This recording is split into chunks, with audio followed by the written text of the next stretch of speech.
Hey everybody, this is James, Marco, Nabil, and Mikey.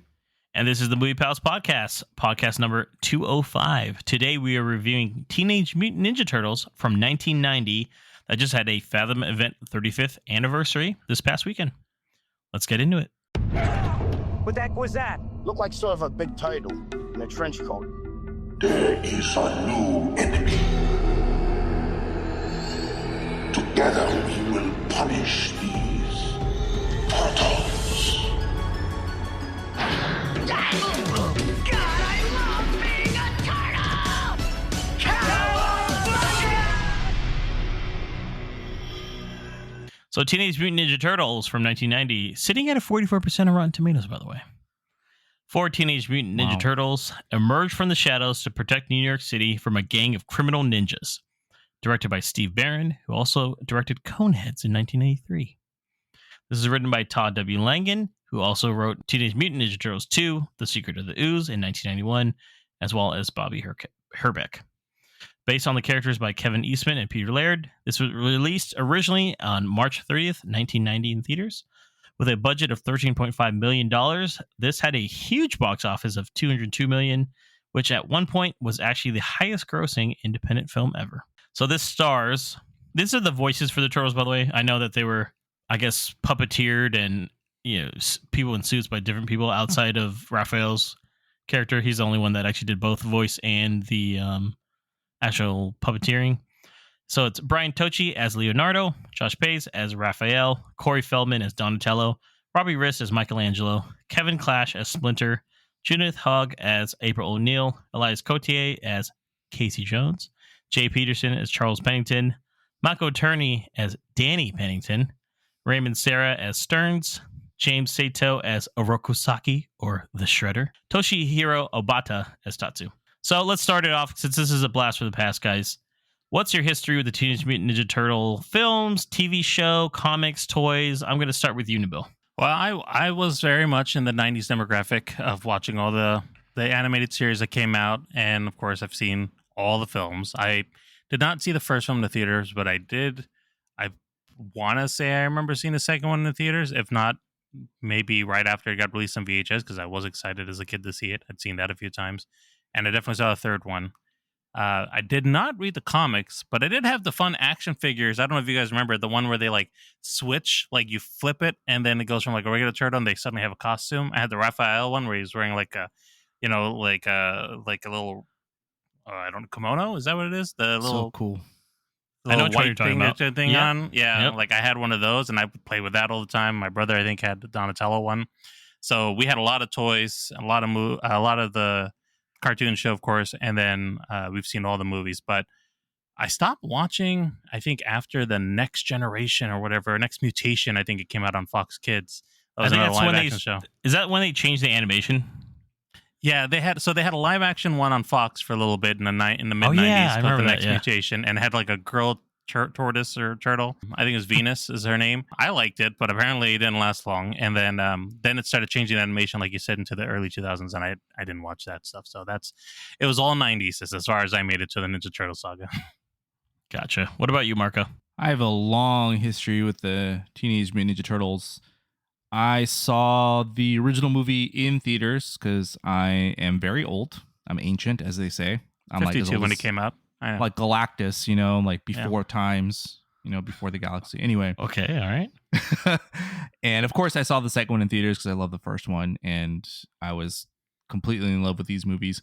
I saw the original cartoon as well, leading up until the seasons when the song changed, because they updated the song, made it a little bit more quote unquote 90s, and I think I saw like a season or two of that, and I had a plethora of toys. I had so many Ninja Turtle toys.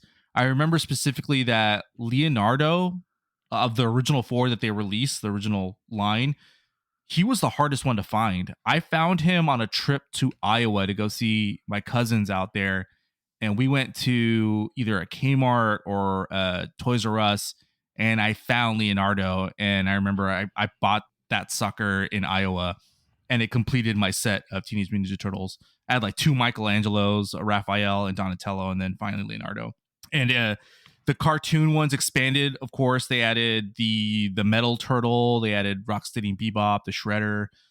Yeah, I was crazy for those toys. It's probably the second largest collection I had next to my Transformers. I never saw the live action. I never actually knew there was live action. So Nabil, you brought some trivia here that I didn't know think about. it lasted one season. Yeah, So- I remember it wasn't very good, but Yeah.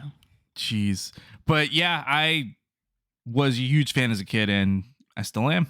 awesome. What about you, Mikey? So I didn't have too many of the toys here. Didn't see the comics. I watched the first TV show that came out, but I didn't see anything after that. I didn't know there was a live action one either, like Marco. But I have seen these movies a million times in the theaters, all three of them. When I was a kid, I mentioned it here on the podcast before. I went to see Jurassic Park like 100 times in the movie theater. That same Yes, we theater heard. had the triple feature. You For watched it today, $1.50? actually. I know I'm old too, but yeah, the movie was $1.50 for a triple feature Yeah. on a Saturday. So it was Triple feature. Wow. yeah, you saw all three Ninja Turtles back to back to back, and you got like a hot dog and everything like with it too. So it was like Those like were a the days. steal. I can- Yeah, yeah. it was- They used to have deals back in the day, man. Real Yeah. I mean, I deals. could just imagine the stank in that theater. Man. you know what? There was never anybody. There was always this one guy that was there, and then there was us, and there was like me and a couple friends that would always show up there. But it Was was he in the trench coat? there was like nobody over there. That's what I was gonna say. He's like, we Tell called him me you Uncle didn't talk to that Bobby. guy. We called him Uncle Bobby after a while. It was kind of weird. He bought us candy all the time. But yeah, other than just watching the movies, I haven't really done anything else outside of that. For me, I was my brother and I. We had a lot of these toys, man. We were total Ninja Turtle fans. We had a bunch of. I mean, Mark was like, it took me a while to find Leonardo. I'm like, I had like 7 Leonardos. So I'm like, Dude, he was so hard to find around here. we had So like you're the one that bought 'em all. variations. We had like the Michelangelo where he's like a sailor, or like the. Mhm. I remember when the third movie came out, they had rubber skin on the toys, and it was like realistic. I'm like, whoa, look, they got rubber. Right? Wow. It was That was cool. right. They look like the movie versions of them. We had the van. That was like our favorite Oh, toy to that's play the with next and one. stuff. But we never got the bigger ones. I remember like the blimp. blimp was out there. They had the bad guys circuit. I forgot what it was called. Whatever the dome or whatever the heck it was called. Oh, the Technodrome. The techno, yeah, there you go. I remember that, but that was like really expensive. But we had a lot of the figures. Even when they did like I don't know if you guys remember like the Ninja Turtles, like the toon versions of them, where they would do like weird stuff. If you hit the back of like their eyes would pop out or the tongue would pop out. Yeah. that's Yeah. right. Even like the Micro Machine stuff, we had the whole set of the Micro Machine stuff. Like we were really addicted to getting it. Like we had the huge plastic figure ones. We had the stuffed animals. We had bed sheets. We loved Ninja Turtles, and I even VHS wise, we didn't. The first one is probably the one we watched the least. We really liked the second one. I never Yeah. got to see any of the original 3 in theaters when they came out. We just didn't really watch movies in theaters. And I honestly, my memories don't start until me remembering the second movie. So that's probably something too. We even remember when they had the Ninja Turtles in concert? We had that VHS, which is one of the corniest. Wow. Yeah, see, Bringing it back, dude. Dang. we had that one, Oh. and man, if you've ever seen scenes from that one, that is the corniest, cringiest thing ever. But they went on like a tour or something, I think. They did. Yeah, I remember that. I wanted to go. I never got a chance to go. Yeah, I remember they were on Oprah once, I think, and they got interviewed like they were real. I just remember the commercials for that. I was like, what? Yeah, that's a real throwback on that one. But yeah, I Jeez. didn't read comics when I was a kid, so I never was aware of it. I watched all the cartoon. But just like you, Marco and Nabil, I think I stopped around that time when they switched up. They went a little darker eventually after the movies came out. I remember they switched up Just the a little animation. bit. A was little, like, yeah, this is- yeah. They were shaded in a lot more, and I was like, I don't really like this animation. It was less like cartoony-ish, if that makes sense. It was more like, hey, they're like action-y now. I did have the original 3 of the original comics, the graphic novels, and they kind of made them a little bit more like that design. Did they? I remember they got just like a little bit. Yeah. there was a version of them that came out probably in middle school, I think, where they got like closer to being like all buff looking and stuff like that. Yeah. And I was like, oh, look at that. But I didn't watch any like the Nickelodeon variations. I did watch when they re-released it as the 3D movie that came out in like mid 2000s, which actually connects to the first 3 movies, which is kind of cool. And then, of course, I want to say I saw the Michael Bay ones with Nabil and Marco probably, yeah, and we've maybe seen those Mikey. together. Mhm. Yeah. So, and honestly, I have a soft spot there. I actually thought they're pretty good. So I had fun with those ones. So I was like, yeah, I had fun. So I think the second one had actually had the Technodrome, and I thought that was It really did. cool. Bebop So I and was like- Rocksteady are in it too. Yep. I was like, wow, they did it. They actually did it. So They a had lot a of good. new animated one recently too, right? I forgot about it actually. Just Yeah, that it is came out. right, I saw that with Yeah, it's pretty Marco good. and his son. And Mutant Mayhem. I actually Yeah. really enjoyed that too. And they're about to make a TV show and another movie. So pretty fun. So overall, like I'm a huge Ninja Turtle fan. Obviously, as an adult, I've not as much, but I still have a lot of love for Ninja Turtles. That was one of the first things that Batman and Star Wars was like top 3 for me back in the day. So let's just jump into it. So this is my first time watching, and I'll start with me here, just going off on a tangent for the 1990 film of seeing it in theaters. Like I said, I never got to see him in theaters, so I went in with pretty high expectations because I was like, I really hope this is fun. And honestly, I had a good time. I saw it with Marco and his son. Mhm. We got to see it. It's a Fathom event, so sometimes I'm kind of iffy because Fathom events are just, I don't know. We'll jump into it, but I feel like sometimes they're just streaming it, right? Basically. Mm-hmm. Yeah, they just got the right license to put it on the screen. Exactly. So, like, Yeah. I don't think this was like a 4K restoration. It was really dark at times. I was like, what the hell's going on here? And even like the aspect ratio at times, I was like, that's a little cut off on the top and bottom. I'm like, thanks, Fathom Events. So, what about you, Nabo? How was your experience going in? And did you have a good time? What did you think of the movie overall? It's a very similar experience, to be honest. I don't know. I was feeling indifferent about seeing it because I had seen it a few times already. I'm like, I don't know if I really care seeing it in the theater. When's the last time you saw it, though? For me, it's been probably about like 10 or 12 years. I was going to say it's probably even longer than that for me, 20 years. I mean, since I was a teenager almost. Oh, wow. Okay. It's been a minute since I've seen the original. But I watched it a lot as a kid in the 90s. So I remembered most of the scenes that were going on over there. But the crowd was good. The theater was fun. And it was better than maybe even I was remembering. There was some stuff that was cornier than I remember it. And there's a couple scenes over there that for some reason stuck in my memory longer and I thought were longer. Like the flashback scenes with them getting the ooze, I thought was a longer scene because those are the ones that really stood out. Like seeing the baby turtles the and little puppet turtle. yeah, because I really like those scenes. It's because they split it. Yeah. Yeah, but yeah, I mean, overall, it was a good time. But just to talk a little bit about what I didn't like was the same thing you said. Like, it was really dark, and I was expecting it to be like a 4K restoration or something like that. It's not, so obviously no. not. And I was like, this is just like I remember it watching it on VHS at home. It's like not the best quality. You're all Nabil's all squinting his eyes. Like, what the hell's going on in that scene? Which turtle's that again? They all have the same color up there. What about you, Marco? I had a lot of fun with this. I was really excited when they announced they were going to release it for its anniversary. My son Xander and I had seen it a couple years ago. Actually, maybe even before that. We probably saw it during COVID, but I wanted him to be familiar with the Ninja Turtle movies that I grew up with. So we saw the first 2 movies and then I saw the opportunity to take him. And then we went with James and he was really excited to go see it in theaters because he really enjoyed the movie the first time around. And we had taken him to a few Fathom events too. Like we saw Jaws in theaters too because he really enjoyed that movie as well. And so this was really exciting. And yeah, it was fun. He enjoyed it. He had fun. We quote this movie all the time because it's so quotable. So many quotable lines from this movie, specifically like the nunchuck face off where Michelangelo's like, "Oh, fellow chucker, eh?"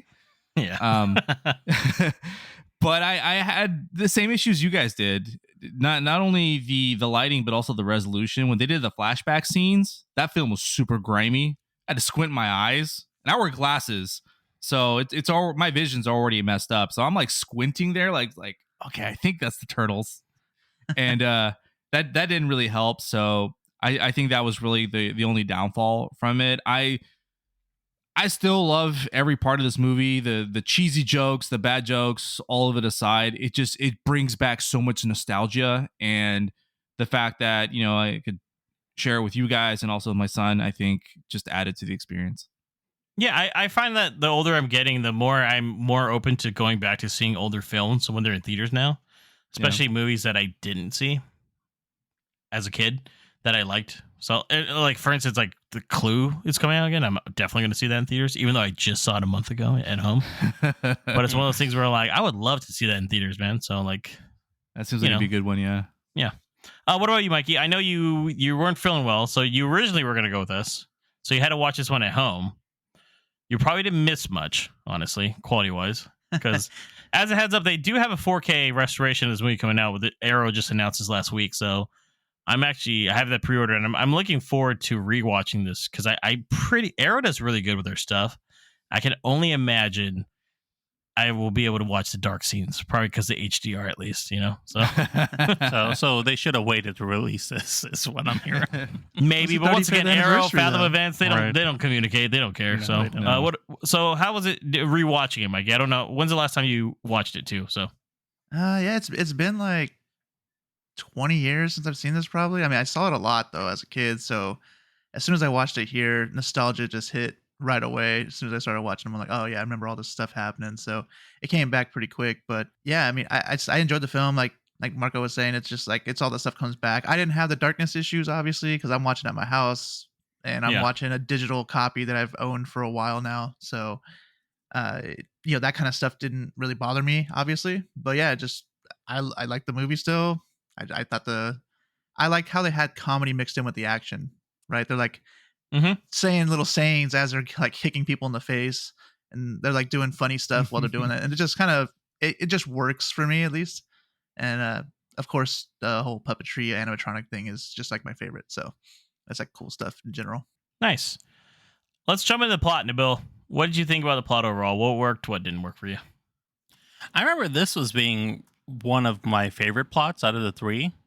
Mostly because it was more grittier. I mean, I loved the second film as a kid just because there's a lot more action and antics going on. But the first film, I always really liked that it was a bit more grimy and gritty, to be honest. And this still holds up to me as far as the story is concerned. I feel like if I rewatched the other two, it probably would not hold up as well. It has its campiness. I mean, in regards to like April O'Neil trying to be some up and coming reporter and is also not being told to put to the side, but at the same time she's used in a way where it doesn't seem like it's too stereotypical, where she's just like, you're a woman reporter and being put to the side like they did a lot in the 90s kind of thing. She was actually like important in the role and was actually trying to be shut down by her boss indirectly because of the chief of police, I should say. But also, like, I like the fact that even with the Turtles backstory on where they were going from them having their first outing to them having to overcome, being on their own, it was all interesting. And I really love the scene where they kind of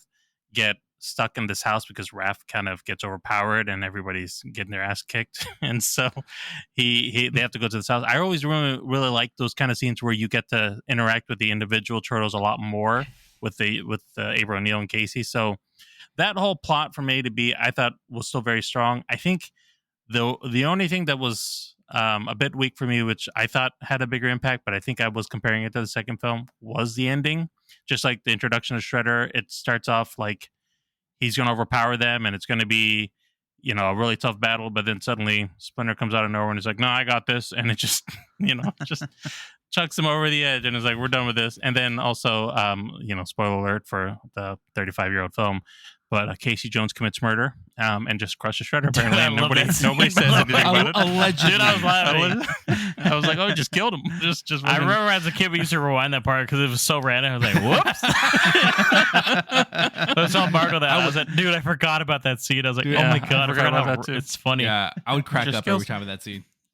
I'm shocked that I was telling Marco after the movie, I didn't realize that rooftop fight was like across from their home.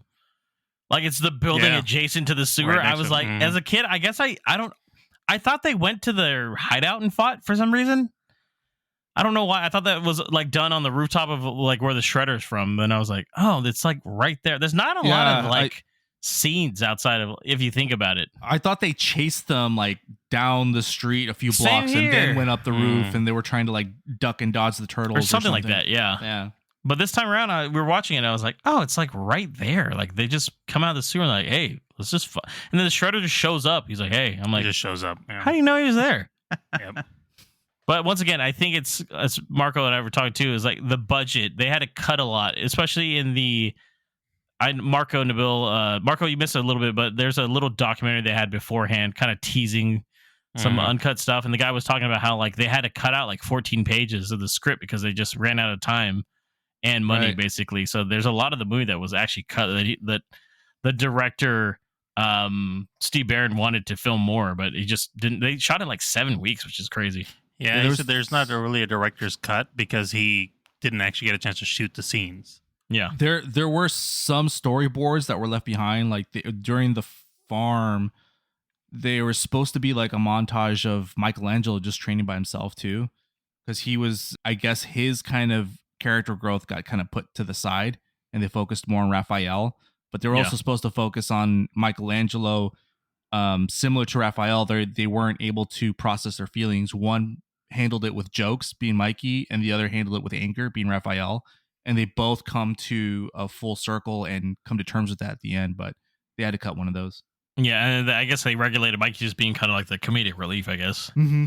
Which, like, he is for the most part kind of the goofier one, right? So, what about you then? Let's jump into Marco. What did you think about the plot over this time around? Like, did you enjoy it? Did something's not work this time around? Anything glaring? It still worked for me, man. Similar to Nabil, I enjoyed this one just a tad bit more than the second one. The second one's like fun and everything, but this one is more closely to the comics. They really kept it close to the first graphic novel. It's almost a similar plot verbatim, down to the costume of the Shredder. That's what his costume is in the comics as well too. And the rooftop fight is directly from the ending of that graphic novel too. The only difference really is that they take away Splinter at the end. It's the Turtles that defeat him at the end, and they blow him up with a grenade instead of throwing him in the trash can. So, but overall, like, I like the tone that they chose. It's a blend of the cartoon and the comics, and I remember watching a little documentary on the making of this movie saying that they wanted to try originally capture the tone of the comics, but they came to like an agreement to kind of blend the two, and what we got was what we saw. And I like that. It takes itself serious, but it's also not afraid of having that levity and throwing out jokes that are similar to the cartoon. The overall plot is very simple, but I think it's a nice origin story. They have their first mission, they have their first failure, they lose their mentor, they have to learn how to fend for themselves, and they learn to really work as a team and as a group while their mentor is missing and could have been dead. I like that. It's very simple to the point, but it works and it's entertaining. It doesn't overstay its welcome too. I do wish some of the old concepts and deleted scenes would have made it, because some of those seemed interesting, but I think it still works. And the goofiness, I forgive it, because I saw this as a kid, and when I watch this, I kind of go back to being a kid, so that doesn't really bother me. Yeah, I mean, ultimately it's a kid's film, right? Yeah, but I get it, and that's cool. Like you were telling me, it's based a lot on the comics, which I mean, people at the time probably maybe it was more popular. I know the TV show is full blown at this point too. So yeah, and I think they're very adult though, if I remember correctly. So the original ones, at least. Yeah. So yeah. Let's get into the characters. Mikey, what did you think about the Ninja Turtles overall? Did you think, like, did any one of them stand out for you? Did they feel distinct enough? Did anyone not get enough screen time? Sorry. Yeah, I mean, you definitely get their like personalities. They're all separate from each other, I feel like, especially because the scene that Bill was talking about where they're at the farm. Like, April goes through like turtle by turtle and like talks about like how they're handling things and like what's going on. And you kind of get a little bit of their personality there. And I do think that Donatello, especially in my opinion, at least, I mean, he doesn't get that much screen time by himself at all. I was gonna agree. I was out of any of the turtles, I think Donatello is the one where it's not as much. But I think they kind of course correct that in the second movie, where they make him like, hey, he's a nerd. So, yeah, right, yeah. Mikey gets the jokes, but he doesn't really have solo screen time either. But he gets a little bit more because he's the kind of the comic relief, as James was saying earlier. But definitely Raphael, you get a lot of stuff with him because he goes off on his own. He kind of has his own thing with Casey Jones and such. So I feel like you get a lot of everybody. You got something of, but you get a lot of Raphael. You get a little bit of Leo too, because he's kind of like the leader, quote unquote leader, right? Mm-hmm. They kind of make even jokes about it. I remember him being, obviously it's just a false memory, but I thought of him more pronounced as a leader in the film. And I think in this film it's mentioned a couple of times, but it really doesn't come off that way unless they explicitly mention as him being the leader of the group. Yeah, It's he more in definitely the calls him like fearless leader, sequels, right? maybe. Something like that. Yeah, I think it's more. Not up until the farm, I think, is where Yeah. he really he sees he has to step up, and he's meditating, and he has the connection with Splinter, All right. and that's when he brings the group together and really takes the form of a true leader. Which, yeah, I agree. And it's kind of funny that when Raphael does get injured, by the way, they just put him in a bathtub. Do you remember how he hanging was out. put into? Yeah, he just like chucked in there. One arm sticking out. Yeah, he's like, they. And April comes in. How's he doing? I'm like, can we get him out of the bathtub? Maybe. I mean, Because he's a turtle, get They it? gave him some water.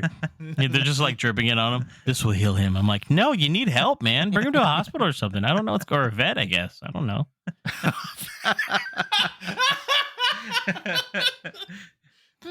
Now, Bill, what did you think about this is one of the last films Jim Henson worked on before he died a few weeks after the premiere of this movie. What did you think about the suits and the animatronics? Do you think they held up, comparing it to like CGI, with the Michael Bay ones, CGI ones, and then just full out CG now, obviously? But what did you think? I think they held up pretty well. I mean, I don't know if it's because I'm noticing things more, and I don't know how it's going to look in 4K. But there was definitely some parts you could see, like in the neck, especially some of the gaps of like where they're filling in between the parts of the body, and there's a reason why they have shoulder pads and knee pads and stuff like that. So it's like okay, but as a whole, I think it's pretty good. My wife was saying she couldn't help herself, but each time they do a roll, she was like, "What's going on in between those legs? Just a little wrap that's going on there." Just a weird, God. yeah, it's a weird thing to see. Just because you're just looking at it, I guess, in the clear picture, like just the parts where you feel like isn't real or not. But I mean, this is Jim Henson. His Creature Shop does great puppets and Muppets, and this made it feel like it was real. I think everything that was shown on screen, they all still had their kind of distinct looks. You can tell with their personalities. Like it all works really well. I'd say the only thing that I think didn't really work, or maybe I just noticed it more, wasn't necessarily the puppet's fault, but more like the lip syncing when they were talking. I could see that, whatever they were doing with their mouths was not working with what they were moving. But otherwise, Speaking of that, Nabil, I feel like they can almost fix that if they ever went back. I think so too. Yeah. To fix the audio a little bit. I know that would like be technically tampering it, but I'm like, they could match them up just a little better. Because it's pretty out. Because it just looks like you're looking at Chuck E. Cheese and they're just moving their mouth, kind of thing. Then exactly. It basically, Look at AI it, right? Yeah. I don't know, but honestly, if you look at it, if you don't focus on the lips, like it worked though for me still. Yeah. Honestly, when I was a kid, I really thought these. Obviously, I mean, just because you're so little, like. There's really Ninja Turtles, Like, they look good, man. I won't lie. They even for a movie that's 35 years old, I think their use of practical effects really works for this film still. Yeah, back in the day, it really blew me away. The fact that you were seeing like these walking, talking turtles, and I was like, how do we have the technology for this? This is crazy. Like I didn't know how they did it. To add to that too, it's not like when they're fighting, it's not like they're really stiff. They're like doing flips and like doing they're pretty fluid, honestly, for the time.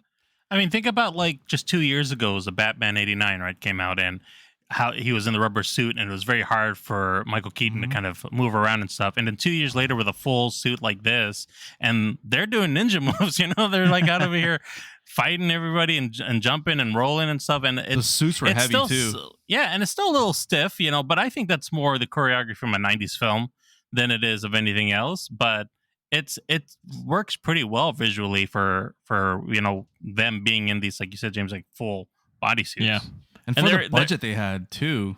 Yeah, like I said, indie film theoretically. So, and it's funny. There's that scene where Raph and Leo are like making up, and then the Donatello when he's laughing.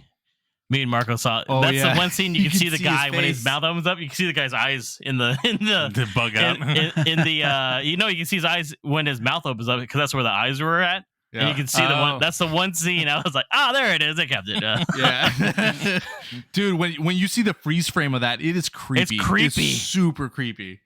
I'm gonna have to go back and watch that. I didn't catch it. That's the one scene I was just like, Donatello, when he laughs, he opens his mouth really big, and I was like, I can see the guy. He's wearing I think wearing like a sweatband too or something. Yeah, it's been memed because of like how freaky it looks. That's why I know. Definitely. Marco, what did you think about Splinter? I thought they handled Splinter pretty well. He doesn't really have a lot of screen time. That is one character where I thought he had more screen time, or maybe I'm thinking of Secret of the Ooze, but for what he does have is great. He really captures, the voice actor really captures the wiseness of Splinter. It really is more like the cartoon version of Splinter brought to real life, down to the sound and the cadence of the voice. Obviously it's a little different because the cartoon sounded different, but still carries himself almost the exact same way. Very much a father figure that tries to teach the best to his sons the way he was taught from his surrogate father, Urokusaki. I'm sorry, Master Yoshi. Urokusaki's a shredder, never mind. Yeah. And tries to pass on the legacy that he's learned. And it for the length of the movie and for what it does, it really carries on that message very well, because you see him pass that down to the leader, Leonardo, who then passes it down to the rest of the group. And I already brought it up, but I'll bring it up again. The farm scene where they're all meditating. That is really like the true essence of the ninja that he was trying to pass on to them, how to meditate and how to hone and how to conquer the mind, like what he was trying to tell Raphael. I really like that. I like how that, carried into the theme of the movie. I used to want more scenes with Splinter, but I think that he probably would have overstayed his welcome if we would have had more scenes with him. So honestly, I thought he had enough screen time. I didn't think he had too little or too much, or too much or too little. I thought it was just perfect this time around. I always remember as a kid, I was always kind of scared of the scene when he was like locked up on that wall, because he's just like crying, sweating. I always thought it was sad. We used to skip that part. We'd fast forward. Dude, it was creepy, man. They just he has those little those hands too. I was like, his hands look like an old person's hands. And I know I recently saw this movie 2 years ago, but for some reason I remember them torturing Splinter even more. But I guess it's just the one time he gets hit by the shredder. Man, we got a lot of Mandela effects in this movie, don't we, boys? I know. Right? Yeah. It's kind of weird that Kevin Clash does his voice, by the way. So he's most famous for Elmo. I'm going to jump into the Shredder. As a kid, too, we used to fast forward a lot of the Shredder parts because he scared us. I'm not going to lie to you guys. I thought it was really him in his Eddie Murphy Ross suit that he's wearing in this movie. Just very sparkly. But man, I gotta say, he is really intimidating. Even though he doesn't have a lot of scenes, I kind of wanted more of the Shredder in this one. Yeah. And I think I'm thinking of the second movie more, because in that one, I think he's really scary too. He's a super shredder. Then you got Super Shredder. Even before the Super Shredder, he's like, and they showed us, they kind of showed a scene that they had filmed in the documentary where he's supposed to be fighting like 5 of the guys at the same time. I was like, man, I really wish they had shot that whole scene, not just an overhead top shot, like, oh, we were trying to see if we could do it, but then for time it was cut out, and I was like, that would have been cool, man, honestly. So I've always liked the Shredder. He's more of kind of an idiot in the cartoon, obviously, and so this version of him is a really intimidating, like, man, this guy could really just his look, man, like his intro when he walks in and all the kids all have to stand and like look at him while Tatsu's like putting his cape on or something like that. I was like, oh, what, that's shot really well, man. Yeah, this version is definitely, again, I know I keep mentioning it, but I can't help it. I read all the comics when I was a kid, or at least the first 3 issues, or first 3 graphic issues. They bring him right from the comics too. He is that menacing. He is that powerful force that when they do come across to him, he completely owns them at first, just like he does in the movie. And I think they did that very well too. Mikey, what did you think about Casey Jones? Did you think he added anything to the movie? No. Honestly, he's a cool character, right? I don't want to bash on him too much. I guess I like him, right? He's cool, but honestly, when I was looking at the lineup, the outline that you gave us, and I was looking at it, I was like, that's actually a pretty good question. And I thought back about it, and I was like, he doesn't really add anything to the storyline at all, other than just being with the turtles. Like everything he does, he has some like witty banter while they're fighting with I think Donatello, where they're like going down the alphabet. And they're kind of going when back they're and working forth on the saying truck. names against each other. Yeah. He is the one that saves them though when they're getting overwhelmed by the foot, and he just comes in and he's the game changer. No one knows how. I don't know. He just showed up. I'm just. You know what? That's actually my favorite scene of the movie. He sees Raphael training, and I think he saw him. Yeah. Or he's not training. He's like, I don't know. He's like dirty dancing. We're fighting on the top, basically. If you think about it, he's angry. Yeah. Footloose. And then I think he probably sees him getting whooped, right? So that's when he shows. Does he even wear the mask when he shows up to that, or does he only wear the mask in the beginning? No, he wears it there, and then he lifts it up. And I always liked his look. I was like, he's cool because I liked him in the cartoon too. But yeah, that's my favorite scene. Is he just shows up, and then Tatsu does the thing with the fists, and they all just start fighting. Good fight converging. scene, yeah. And then Yeah. I always liked. I thought it was funny this time. I'd never noticed that Raphael fell down like 3 stories, and he's just, dude, he's just like laying down. I was like, is he dead? Oh, dude. I like that he went up to just like, no, he's still alive. Barely. I was like, how the heck do you know, Leo? Like, you just suddenly put your... You only got 3 fingers, Leo. How you checking for a pulse, man? Huh? He's just I cold will off say- the whole time. He's cold blooded. He's cold blooded. Yeah. This is another Mandela effect, I guess, but I honestly thought Casey Jones created more of a like a jealousy thing for Raphael against April O'Neil. Like when they were in the house, I was remembering that there were going to be a bit butting heads because obviously Casey was into April, but Because he's a human, Nabil. because he's It's a possible. human, yeah. But I guess that was not the case either.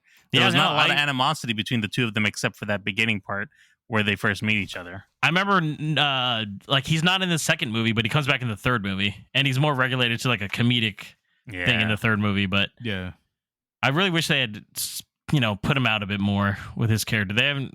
He's probably arguably the best Casey Jones because I mean Stephen Arnell in the Michael Bay ones wasn't the greatest. So Nabil, you brought up April O'Neil earlier as well. What did you think about this variation of April O'Neil? She's only in this movie. The other 2, it's a different person. So yeah. I mean, I think they used her well in this. She had a good story arc as far as like the person digging into what's going on with this Foot Clan and trying to.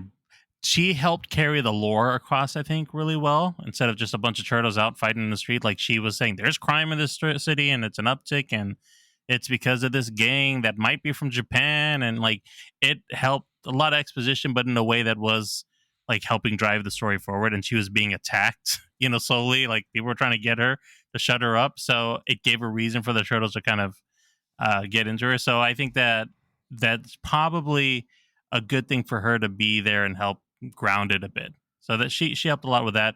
And, she conveniently had a house in the middle of a farm for them to get away from that apparently she did not She's share. like, I haven't been here in so long. I was like, whose house is this? All her cars are terrible. I'm just like, she just got this crappy antique store that was completely destroyed.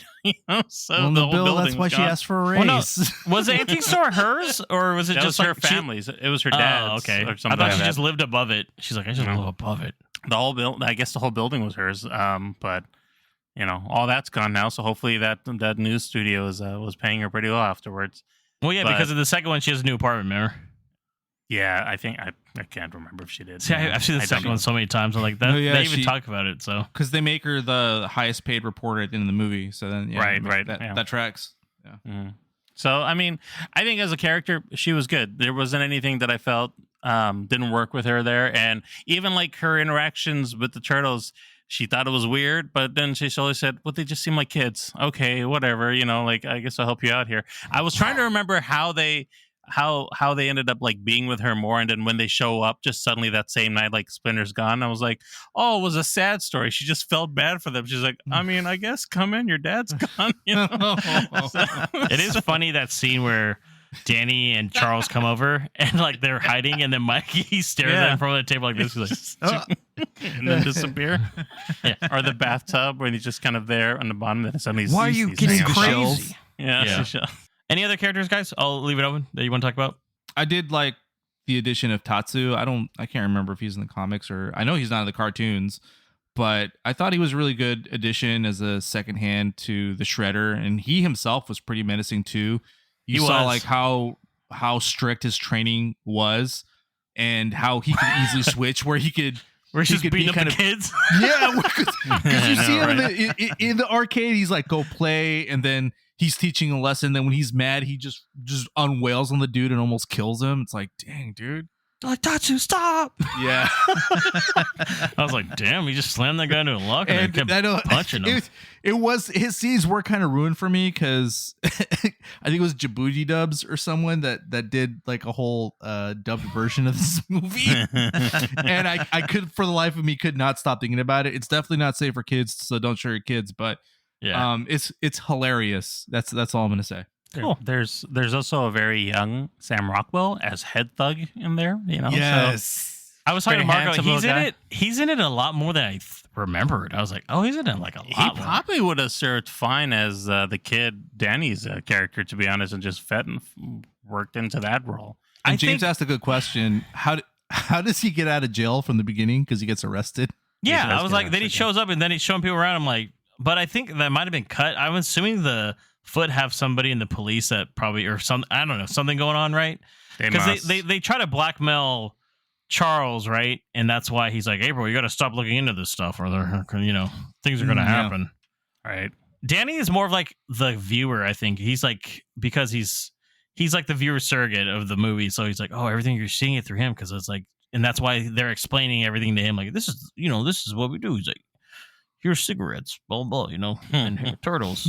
It reminded me a lot of what is that thing from Pinocchio, the Lost Island, or wherever where the kids Island go of Lost and- Boys. Island of Lost Boys, thank you. Where they kind of go and just do a lot of debauchery. Like, that's what it all kind of reminded. I didn't obviously put it together as a kid, but watching it now, I was like, Oh, not That's even Island basically of what Lost that Boys. is. That's Peter Pan. I'm thinking of you were talking about when they go to like the Wonderland place or something. yeah, when they get taken, when they become a bunch of Donkeys. essentially. Yeah. Like, Get that's basically what that is. Where kids can do a lot of debauchery and get up to no good. Yeah, there's no rules here. You can smoke cigars when you're 7 and play pool. But when the shredder shows up, or if Tatsu has to take it on you, you just let him. You just gotta let them do it. That's your penance. Dude. So then, Mikey, I'm going to go back to you here. What's your thought on the tone on this one and influence? Marco and Nabil have kind of talked about it too. Do you think it kind of lean in toward more of a darker, grittier feel than the cartoons? Yeah, And definitely. did it actually work for you? Yeah, I definitely feel like it's definitely darker and grittier than the cartoons were. The cartoons were kind of bright and colorful and a little bit more jokey, I think. But this one kind of has a little darker tone to it, and it works for me. Like in terms of like, I mean, there's people dying. Timmy gets crushed by a hole by the trash compactor. He right? actually doesn't, though, as you know, Well, yeah, but yeah, because I mean, he wakes up in a trash in a He dump in the does. second movie. His hands like, oh. His face gets even more messed up too. But no, like even like Casey Jones in the very beginning part here, he's like just beating up kids, right? They're Yeah. stealing stuff. He's like, they got to be punished, beating them up. So, but it works for me, and like just the contrast of the kind of the silliness and the fun banter back and forth, it kind of progresses it pretty well. So you kind of have a balance. So yeah, it worked out fine. Nice. Marco, what did you think about the comedy? Did you think it still landed today, or was it dated? I think some of it was dated. There were a few jokes that probably could stay in the 90s, but I mean, overall, I think they all pretty much hold up. Some of them, like Nabil mentioned, they are a little like cheesy and goofy, but again, because I saw this as a kid, I'm a little biased towards it. It worked for me. It may not work for everybody, especially if they are just now seeing it today versus seeing it as a kid. But I think that for the most part, they still work for me. I thought it was still funny when somebody mentions a case. He's like, "What are you, claustrophobic?" And he's like, "I never looked at a man." Oh, ever." I do not remember that joke. I was like, "There's no way." No, I there- understood that as a kid. that one actually isn't half as bad as when the Foot Clan shows up to April and she mentions being late on her Sony payments, and I was like, oh man, it's because he's got an accent that's so messed up. So I mean, that one was a little cringy. I didn't realize that Foot guy was really kind of Asian. I was like, Yeah. "Oh, really Asian."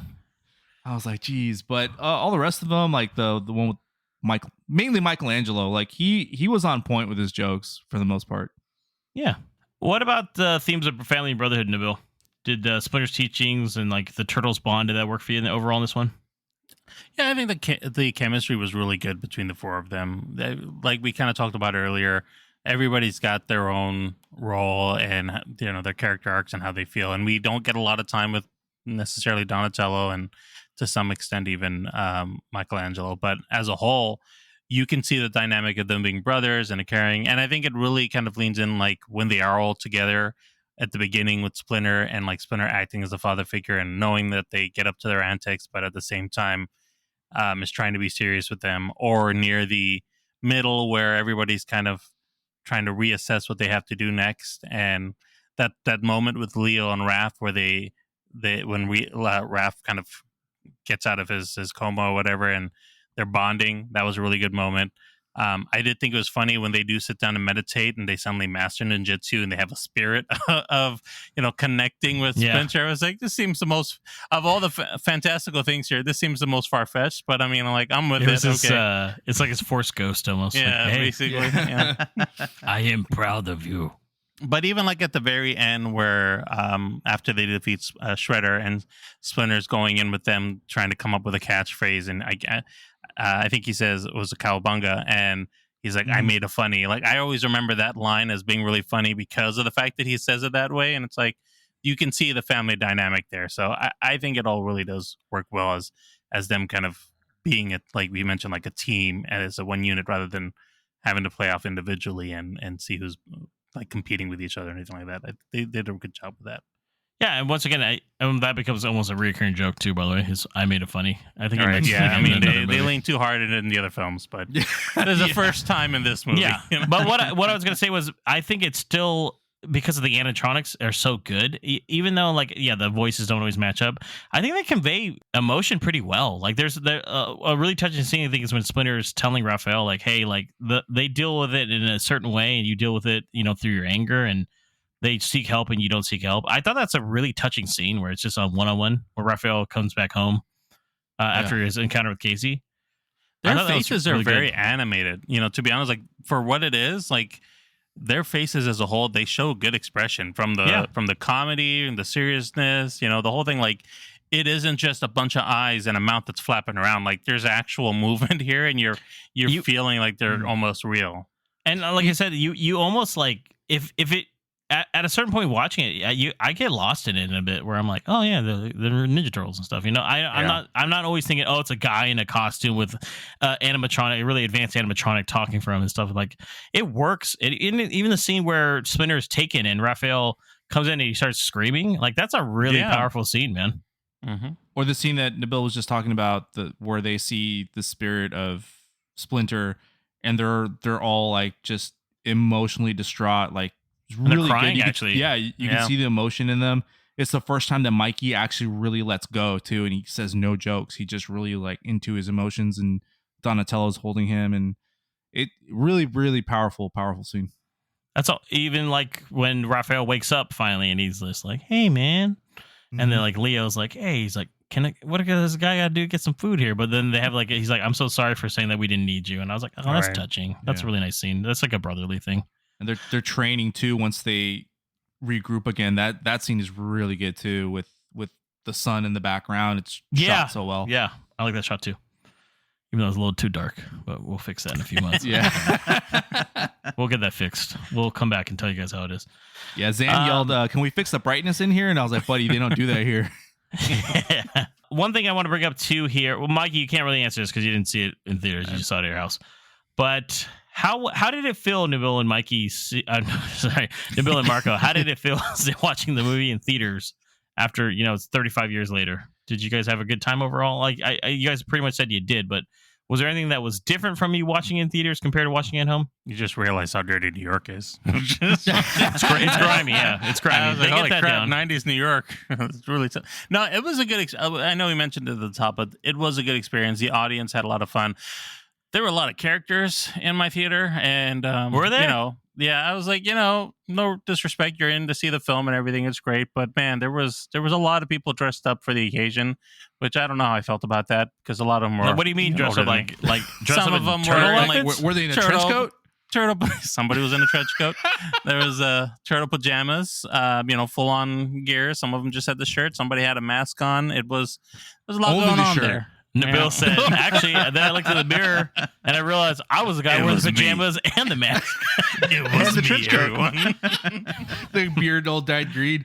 No, we didn't have anybody dress up. We did have some people bring kids and stuff, but overall, they were wearing there's a few people wearing like Ninja Turtle shirts, I think. T-shirts. The lady had like a cool backpack. I was like, that's really cool. So everyone in our theater pretty much seemed to enjoy it. Like they laughed at the jokes. And laughing at the jokes. Nobody was like, what the heck's going on, We had a good crowd. It was decently sized. Like they were only playing 2 screenings at 1 and 7. So we went to the 1 o'clock. So I don't know any for the 7, maybe it's a little rowdier, but probably for the most part, it worked. Like nobody was disrespectful or nobody's throwing popcorn this time. I will say the kids that were there were not as interested as the adults into the film. You could tell this is not the kind of film for the modern child who has a lot more distractions going on. This does not hold their attention as much because there was a lot of kids getting up, walking down the aisles, trying to go to the bathroom and coming back. I think it happened like 4 or 5 times. So I was going over. So not all the kids were into it. So I think it's best to kind of show them at home first, let them kind of like watch it, their own way, and then when they go to the theaters, they're a little bit more familiar with it. Yeah, but I don't know. Overall, though, guys, did you think the movie held up overall 35 years later? I think it needs a little bit more updating from a visual standpoint. And I say that again, like we're talking about the 4K remaster. Don't even worry, it's coming. It's pretty rough to watch. You can pre-order it right now. Once again, guys, I think it's Fathom. Fathom Events does not have the greatest record for showing like the top of something. Like I said, it's literally a digital streaming thing. It's pretty much what Mikey saw at home, but we saw it on a cut off on the top and bottom. That's better quality. Like, Mike, how did it look like for you at home streaming? He said it looked good, if I remember from the top. Okay. Right? Yeah, I mean, it looked good. I mean, it wasn't. I don't think I got it like a 4K version, or just because it didn't exist yet. So mine's just normal. So it was a little grainy, but other than that, it's pretty good. Much? Okay. Nah, no, nothing like that. Okay, yeah, yeah. I think technicalities aside, I think it does really hold up. Like we talked briefly, but even the fighting, James mentioned that they're doing flips, they're kicking, and they for the time, for the technology, like 35 years, like it still holds up. And yeah, the action is it's good overall. I kind of skipped that question because we talked about it, but it's not bad for a movie 35 years old. I've seen far worse movies that have come out in the last 10 years. I just saw like the Transporter 3, and it has like 1,000 cuts every time there's a scene where I'm like, I'm getting a headache. I don't know what's going on here. Yeah, I'd say this one just needs very little cleanup. Mine's like, can I just see some turtles in the darkness fighting each other? Where I can kind of squint and think, hey, is that Raphael? I don't know. So let's get some final thoughts here, guys. So how did this compare to your childhood memory of this film, though, overall? I know we've kind of been talking about it throughout, but for me personally, I thought this was like a better... It made me appreciate it even more, honestly, just because I hadn't seen it in so long. I had a lot of fun with this. Yeah, it was a much more cohesive story than I remember it, and I like I said, I liked it originally. It was my favorite one of the 3, but watching it again gave me more. I gave it more respect to the fact that they really tried to make the story work, especially with the fantastical nature of the characters of just a bunch of turtles, and the scene where the little kid is running, or the little baby turtle saying "pizza, pizza, pizza" was still great, and I enjoyed it. So that was a payoff for me either way. I think I agree with James. I think watching it now, it really does hold a lot better now. I think when I was a kid, I wanted a little bit more of the cartoon aspects too. Like I wanted like the Turtle-mobile. I was like, where's the turtle blimp? I always thought of that with like the van. I was like, is that where they're going to turn into the turtle van? That's what I thought. That's what I thought they were going to do. And I was a little disappointed as a kid when they didn't. But as an adult, I was like, oh, wow, I think this was a much better experience. I mean, I enjoyed it back then, but I think I enjoy it even more now.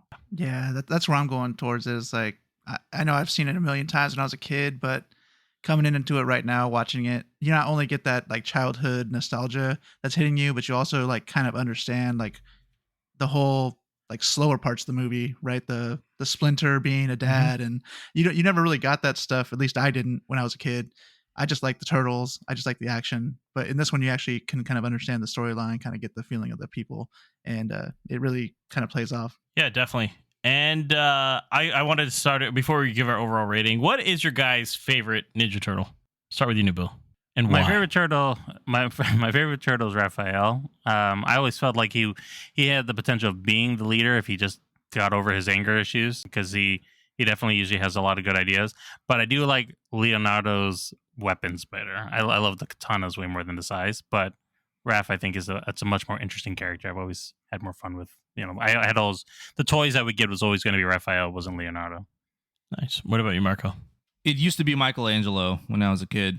And I think now I lean more towards Raphael because sometimes I can be a bit of a grunt myself. So I think I relate to that. And I think his weapons are pretty cool. What about you, Mikey? Well, my name is Mikey, so I'm pretty sure I like Mikey the best. You're like, it's Splinter. No, I like Michelangelo. He's always been fun to me. He's always cracking the jokes and such. And I like nunchucks for whatever reason. I don't know why. I've always liked them. I never really liked the size. I get you guys with Raphael, like the whole personality side, but size ain't doing it for me. For me, it's always been Leonardo. I think because my brother really liked Michelangelo as a kid, and I think as an older brother, I always thought like, oh, I have to be like the leader, and I've always felt like a leader for things, and I always connected with Leonardo a lot. So, plus, and also Nabil, I love those swords. So Yeah, the swords. come on, man, they had sword. He had two of them, not just one. Mm-hmm. He had two. Didn't kill anybody in this though. Only Casey did. Only Casey did. I mean, he uses it to chop up some carrots, I think, too. So. He does. All right, what's your guys' overall rating of the movie, and would you still recommend it? I believe there's still a showing happening. By the time I edit this, there's still a showing, I think, on the 21st coming up. So you still got some time to see this. So Nabil, what's your overall rating? Would you recommend? This might be a little higher than it deserves, but just for the recent watch, I give it 4 stars. 4 stars out of 5. Okay. And you'd recommend it, obviously? I definitely recommend watching the film. It's a fun time, and as an adult, I think you might appreciate it more than as you did a child. What about you, Mikey? I also gave it 4 stars, and for the same reasons that Nabil just mentioned. It's just maybe it's nostalgia that bumped it up a little bit more, but I thought it was a good movie. I liked it. Childhood came out. Nice. You, Marco? You know that Rotten Tomato score I don't agree with at all. 44% is very low. I don't think any of us agree with that, honestly. I rate this movie the highest. I give it 4.5 stars, man. I think this is still the best Teenage Mutant Ninja Turtles live action movie that there is out there. I gave this one 4 stars. I had a lot of fun with this, watching it. Marco and Zan were great people to watch it with, too. Got a little lunch beforehand, too. It was a fun day. Yeah, and definitely. It was a lot of nostalgia for me, too. No.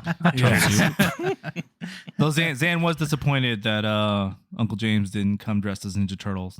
So I know I was going to. I thought Mikey was going to come, and I had to ditch all my plans because it wouldn't have made sense. Paint ready. Yeah, if one of us came as a freak, I was like, nope. Had the bandana. I still did the body paint. So. I cut out the eye holes, Mikey too. I was ready. I was like, what do you mean I can't go in? So yeah, overall, highly recommend it. So all right, that wraps up episode 205 of the Movie Pals podcast. Nabil, let everyone know how they can keep up with us. You can find us on every major podcast platform. So follow and listen wherever you like. For links to all our socials and more, head over to linktree/moviepalspod. That's linktr.ee/moviepalspod. And don't forget to subscribe so you never miss a totally tubular episode. Also, check us out on TikTok at MoviePalsPod for sneak peeks, quick takes, and behind-the-scene clips. We've also got a brand new Discord community for all you film fans. Share your hot takes, ask questions, and hang out with us and fellow listeners. The invite is in our link tree. And coming up next, episode 206, we're diving into the reboot of The Toxic Avenger. You don't want to miss it. Thank you for hanging out with us. Until next time, this is Movie Pals signing off. Cowabunga!